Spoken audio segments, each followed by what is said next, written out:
Dabas uzbūve ir pārāk daudzveidīga, lai visas cilvēces attīstības laikā joprojām pietrūktu atbildes uz jautājumu, kā tas strādā. Tomēr pēdējos 50 gados cilvēks par sevi un apkārt esošās dabas uzbūvi ir uzzinājis ļoti daudz, un tas ir devis iespēju ne tikai saprast, bet arī novērst dažādu slimību cēloņus.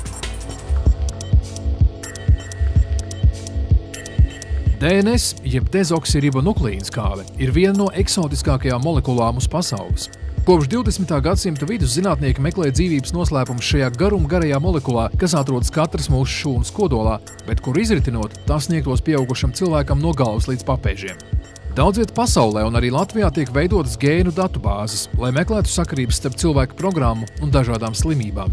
Izrādījās, ka izmaiņas vai mutācijas ģenētiskajā kodā tiešāk vai netiešāk ir vainīgas pie dažādu slimību izcelsmes. Tas nenozīmē, ka, ja cilvēkam būs šis gēnu bojājums, viņam būs šī slimība, viņš uzreiz mirs nost. Tā, protams, nav, jo šie gēnu bojājumi var būt gan veselam, gan slimam cilvēkam. Šie gēnu bojājumi tikai palielina risku šim cilvēkam dzīves laikā saslimt ar šo slimību. Zinātnieki ātri saprata, ka organisms nav nekāds plašs atskaņotājs un nerealizē absolūti visu, kas ierakstīts garajā DNS molekulā. Ja mums sāktu piepieši aktivizētos visi gēni, mēs uz līdzenas vietas būtu beigti. Tas mūsu organisms būvēts ļoti gudri, un viņš īstajā brīdī aktivizē īstos gēnus. Ja, teiksim, smadzenēs mums aktivizējas pavisam citi gēni nekā teiksim, aknās. Zinātnieki pagaidām rezervēti izturas pret ideju, ka gēnus varētu vienkārši saremontēt un neslimot nekad, vai pat dzīvot mūžīgi. Līdzinējie mēģinājumi nav devuši pozitīvus rezultātus. Tā vietā zināšanas par gēniem tiek izmantotas tam, lai noskaidrotu, kāpēc un kādi cilvēki slimo un kādas zāles viņiem būtu piemērotākās. Ir grupa cilvēku, kas neslimo vispār. Ir kaut kāda grupa, kas dabū vieglu gripu, ir kaut kādi pāris cilvēki, kuriem ir ļoti smaga tā gripa, un vienmēr ir kāds, kurš nomirst. Nu, tad jautājums, kur ir tā atšķirība? Un mūsdienās ir izpētīts, ka tā atšķirība vismaz daļēji slēpjas viņu genomā, viņu DNS molekulās.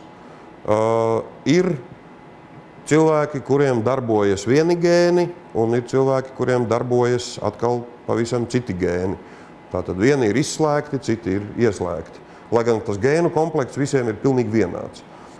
Un ja izdodas to tā riktīgi izpētīt un salikt pa plauktiņiem un sagrupēt šos cilvēkus pēc ģenētiskajām īpatnībām kaut kādās grupās, un tad saprast, kura grupa ir tā, kuru tā gripa sit visstiprāk un kuri ir tie, kuriem tā gripa neko nevar padarīt, un pierādīt, ka tam ir kaut kāda saistība ar tām viņa ģenētiskajām īpatnībām, bingo, tas ir, manuprāt, milzīgs sasniegums, milzīgs atklājums. Pavarās milzīgs lauks jaunu zāļu izgudrošanai, radīšanai, bet nu jau konkrēti, nevis šaujot uz dullo, pamēģināsim, vai darbojās, bet tagad jau konkrēti dodot darbu ķīmiķiem, farmakologiem, izstrādāt kaut ko tādu, kas iedarbotos uz tā vai cita gēna produktu. Ik viens mūsdienu ārsts piekritīs, ka nav universālas ārstēšanas metodes. Kas der vienam, tas nedara citam. Un iespējams jau pavisam tuvā nākotnē ārsti ļoti precīzi zinās, kuras zāles piemērot konkrētiem pacientiem. Ja tagad uz zāļu paciņām lielākoties ir rakstīts, ka turēt tur tālu no bērniem, augstumā un pašā augšējā plauktā, lai sīkie netiek klāt, tad tuvā nākotnē es ceru, ka uz daudzām zālēm būs rakstīts, ka piemērotas haplotipam vai genotipam tādam un tādam, un kategoriski aizliegts dot cilvēkiem ar genotipu tādu un tādu. Jo ir izpētīts, ka šiem cilvēkiem tās zāles nevis dara labu, bet gluži otrādi viņiem varbūt ir vaiprātīgas alerģiskas reakcijas, komplikācijas un tā tālāk. Kamēr zinātnieki pēta dzīvības kodu, virkne sarežģītu ierīču tiek izmantotas, lai bez ķirurga skalpeļa palīdzības varētu ieskatīties organismu iekšienē un fiksēt gēnu un vides izraisītās slimības.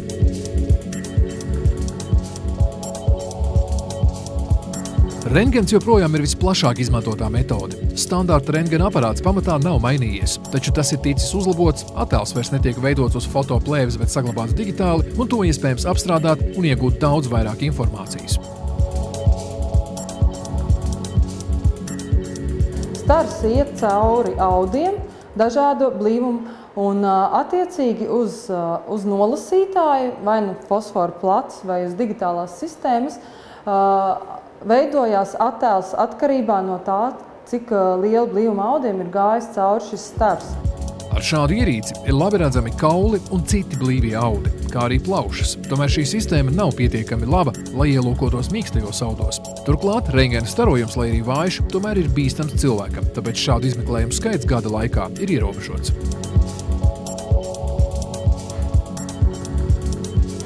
Īsts tehnoloģiskais izrāviens notika tad, kad tika radīts datortomogrāfs. Ierīce, kurā rentgena starojums tiek izmantots daudz gudrāk un ļauj iegūt iekšējo orgānu trīsdimensiju attēlus. Rentgena lampa atrodas iekšā, gentrijā, un pretējā pusē atrodas detektori, kas uztver šos starus un uztver izmaiņas, kas ir stara gaitā bijušas, arī līdzīgi kā rentgenā. Šī lampa sāk griezties iekšā, un galds lēnām slīd cauri. Un tā soli pa solim tiek iegūts attēls, kas pēc tam tiek salikts kopā, un mēs varam uztaisīt 3D rekonstrukcijas un redzēt telpiski tās visas struktūras. Datortomogrāfs ļauj dažu minūšu laikā veikt visu ķermeņa skenēšanu un noteikt, kādi pacienta orgāni ir cietuši avārijā vai citā negadījumā. Te var redzēt sirdi, plaušas, šeit ir kuņģis, aorta, mugurkauls, ribas.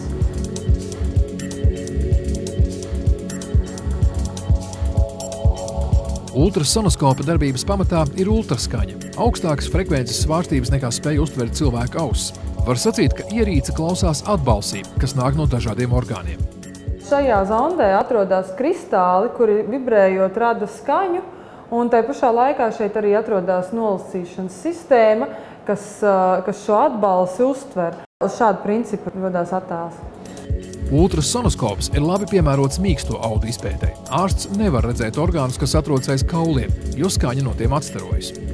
Ieelpojiet dziļi un aizturiet elpu.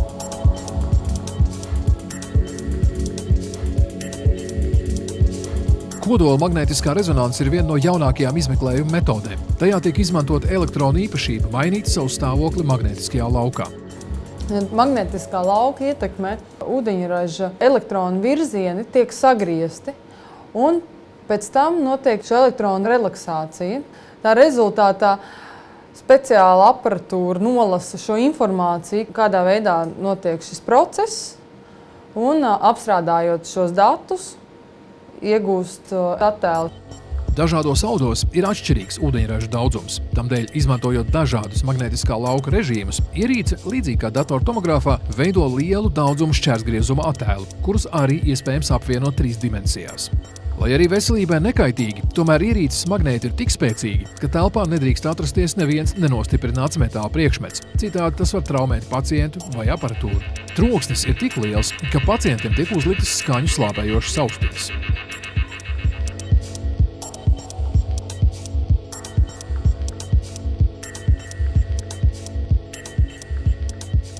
Šo aparātu sauc par digitālā substrakcijas angiogrāfu. Šajā aparātā tiek izmantots rentgena starojums, kura rezultātā var apskatīties, kā asinsvadi pildās ar kontrastvielu.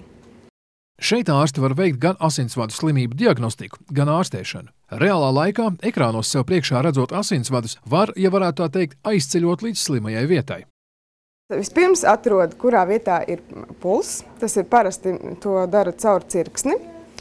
Caur šo cirksni tālāk veic punkciju, iedur artērijā, un tālāk caur artēriju iziet ar speciālu stīdziņu. Uz šīs stīdziņas uzliek tādu kā trubiņu, jeb medicīnā to sauc par katetru, un tālāk caur šo katetru tieši īstajā vietā, kuru grib izmeklēt, ievada kontrastvielu. Tādā veidā mēs redzam, vai nu tādā asinsvadā ir nosprostojums, vai ir kāds iztilpums, ko sauc par anērismām. Un tad mēs varam novērtēt, varbūt vajag to ārstēt. Strādājot, ārsti visu laiku atrodas starojuma ietekmē, tāpēc nepieciešams speciāls ietērps, līdz pat 7 kg smags svina priekšauds un brilles, lai maksimāli samazinātu starojuma ietekmi. Taču iespējas, ko sniedz šādas ierīces, ir unikālas un glābi daudzu cilvēku dzīvības. Gan DNS pētījumi, gan medicīnas aparatūra ir diezgan dārgs prieks, taču zinātnieki uz to raugās savādāk. Zināšanas par dabu mums apkārt un arī par mums pašiem uzlabo cilvēku dzīves kvalitāti, tātad arī darba spējas un radošo potenciālu.